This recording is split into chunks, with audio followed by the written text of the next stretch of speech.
Marcus, thank you so much for talking to us today. Tell me why you've written the letter that you've written, how important it is to you.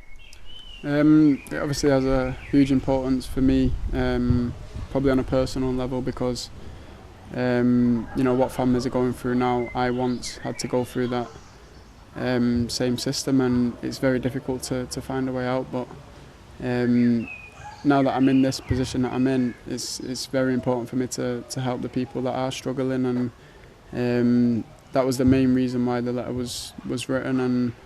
And whether the outcome is that it doesn't change or it does change, I know that I've done the right thing in trying to help these people. So take me back to that time that you talk about in the letter. Yeah. How difficult were things for you as a kid when you needed free school meals? Yeah, well, my mum was a single parent. She's got 5 kids that was all living in the same house. Now, the programme that I started at 11 years old, you're supposed to start it at 12 years old, which basically gives you a new accommodation, closer to the training facilities and a new school. And she worked that hard to push it forward because she knew that, for me, that was the step I needed to take.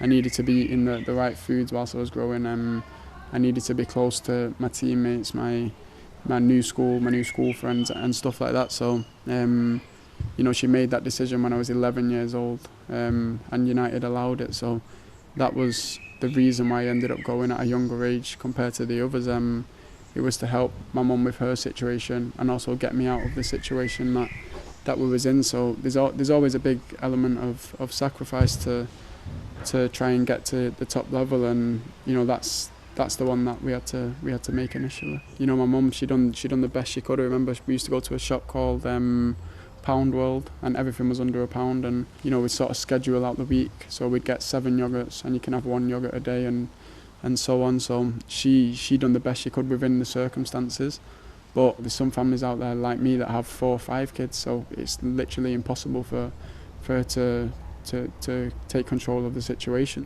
That this is all going on at a time where kids should be concentrating on schoolwork and stuff like that, and it's just crazy to think that this is still going on at this. We're in 2020 now, and it's just something that I don't believe should be happening. We mentioned this at the beginning of COVID-19, and the problems that we were facing then compared to the problems that we're going to face after, which we're sort of getting to now. The problems after, it's going to be massive consequences of the virus. So when you're thinking about your own childhood, growing up in Wythenshawe, actually things could have been really different for you, couldn't they? Yeah, definitely. 45% of people like me, black people in different ethnic minorities, they're living in poverty, and I was very close to being one of that 45%. So I understand that it could have went either way for me, and I'm grateful that it went this way for me, but it doesn't make me forget about what happened in the past. And I obviously want to help them people and as much as I can, and just raise awareness, really, because I think some people want to help. I definitely think that people want to help, but they don't have the understanding or the knowledge behind it, and they don't know how many people it's actually affecting. Something I wonder when I read the letter, when you were growing up, do you remember being hungry? Yeah, of course. But I also understood. Maybe it was just part of me growing up. I just knew how hard that my mum was working. Anyway, so I'd never moan. I'd never do anything. If there's food on the table, there's food on the table. If there's not, I had friends that understood my same situation, and maybe it was possible for me to go to their house, get some food or whatever. I know that you've written this letter from the heart. Tell me what you hope you might be able to achieve. Well, basically, I'm just hoping that the government make a U-turn on the decision to stop the free meal vouchers, and I'm just hoping they do it as soon as possible. Really, I know they've mentioned that they usually do this, this time of year, summer holidays, but because of COVID, the situation's been completely different for everyone in the world. So.